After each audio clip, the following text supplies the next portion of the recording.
Power.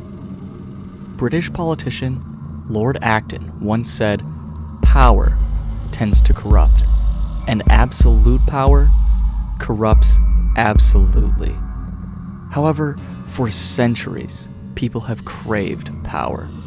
Some kill to get it, others kill to retain it, and most are corrupted upon receiving it. Enter the king of the Gerudo, Ganondorf, who possesses the Triforce of power. Ganondorf is famously known as the wielder of the Triforce of Power, and the Triforce of Power embodies the essence of the goddess of power, Din. It is said that whoever holds the Triforce of Power is granted true power. It is written that this power is absolute, making the recipient of Din's blessing a godlike entity, vastly more powerful than any mortal. According to the Zelda Wiki, the Triforce of Power is the most dangerous of the three separate pieces of the Triforce. As many know, if one were to possess all three pieces of the Triforce, the wielder would be granted any wish, regardless of the person's intentions. As people with power become corrupt, corrupt people seek more power. Ganondorf's thirst for power was not quenched from just the Triforce of Power alone, but he seeks to complete the complete Triforce and would do anything to receive it and retain his current power. Before the events of The Legend of Zelda: The Wind Waker, Link and Zelda knew full well of Ganondorf's intentions to collect the full Triforce. As holders of the other two pieces, they knew that without them, Ganondorf would not succeed. Link left Hyrule and wound up in Termina, while Zelda went into hiding. As Ganondorf continued to plunge Hyrule further and further into darkness, the three goddesses decided to flood the land to rid it of evil. Unfortunately, Ganondorf did not perish in these floods. He instead searches all of the Great Sea for Zelda, as Ganondorf knows that if he captures Zelda and the Triforce of Wisdom, Link will inevitably come to rescue her, delivering the Triforce of Courage right to his doorstep. However, with Zelda in hiding, Ganondorf ordered the Helmarok King to snatch all young girls with pointed ears. Imagine the horror of the times. All young Hylian girls must have been terrified to leave their homes, parents warning the young women to always be accompanied when playing outside, or possibly keeping them in hiding until the kidnappings were finally over. A true nightmare for all young Hylian women and families throughout the power-hungry reign of Ganondorf. And the crazy thing is, this event actually happened in the world we live in. You see, a little over 2,000 years ago, when Judah was under the reign of King Herod the Great, a power-hungry man who would do anything to retain his position of power, a similar situation occurred. To truly understand Herod's choices during this time, we must first understand Jewish prophecy. Since the beginning of the Jewish faith, all Jewish people have waited for their Messiah, the one who would bring about an era of peace and prosperity. Many prophecies foretold of the coming of this Messiah, but many requirements made it seem somewhat unlikely. For example, in around 700 BC, the prophet Isaiah wrote, "Therefore, the Lord himself will give you a sign. The virgin will conceive and give birth to a son, and will call him Emmanuel." Between 742 and 687 BC, the prophet Micah writes, "But you, Bethlehem Ephrathah, though you are small among the clans of Judah, out of you will come for me one who will be the ruler over Israel, whose origins are from of old, from ancient times." The prophet Jeremiah says, "The days are coming, declares the Lord, when I will raise up for David a righteous branch, a king who will reign wisely and do what is just and right in the land." The book of Psalms says in chapter 72, May the kings of Tarshish and of distant shores bring tribute to him. May the kings of Sheba and Seba present him gifts. May all kings bow down to him, and all nations serve him. The prophet Hosea says, "When Israel was a child, I loved him, and out of Egypt I called my son." So, for those who weren't paying attention, the Jewish Messiah must be born of a virgin, be born in the small town of Bethlehem, be a direct descendant of David. Kings of distant nations must bring him gifts, and he must come out of Egypt.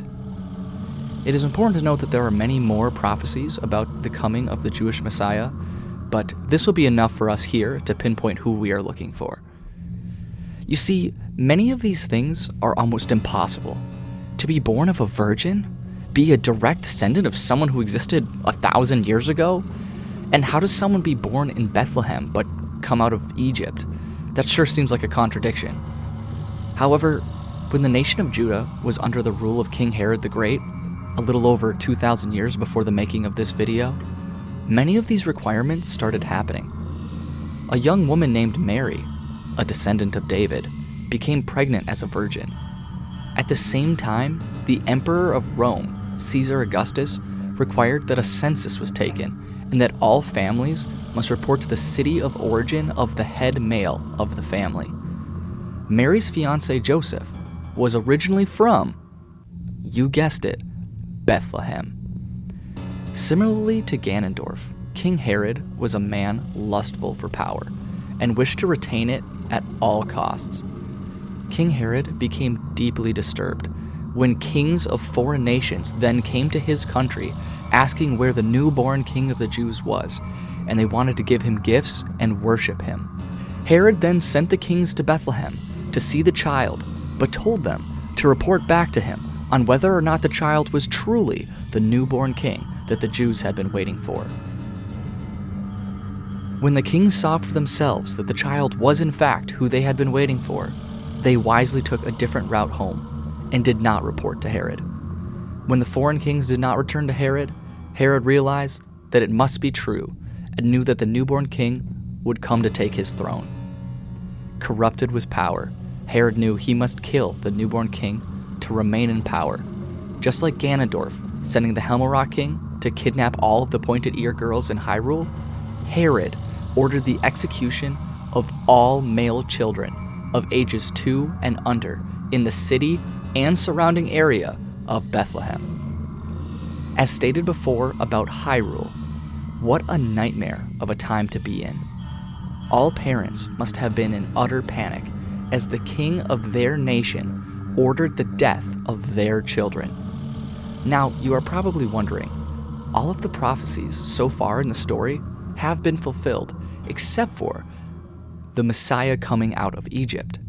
Well, before Herod's official decree, an angel of the Lord appeared to Mary and her fiancé Joseph and told them to flee to where? You guessed it, Egypt. And to stay there until Herod passed away.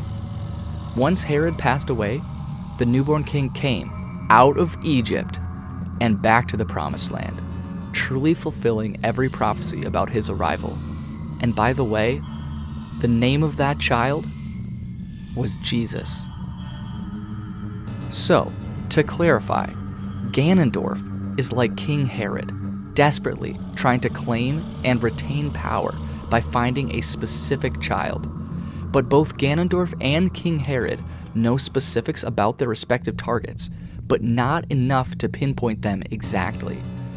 Both take the extreme measure of ordering all children who fit the known specifics to either be killed or captured.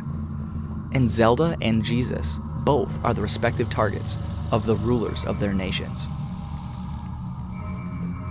The Legend of Zelda: The Wind Waker is one of my favorite Zelda games of all time.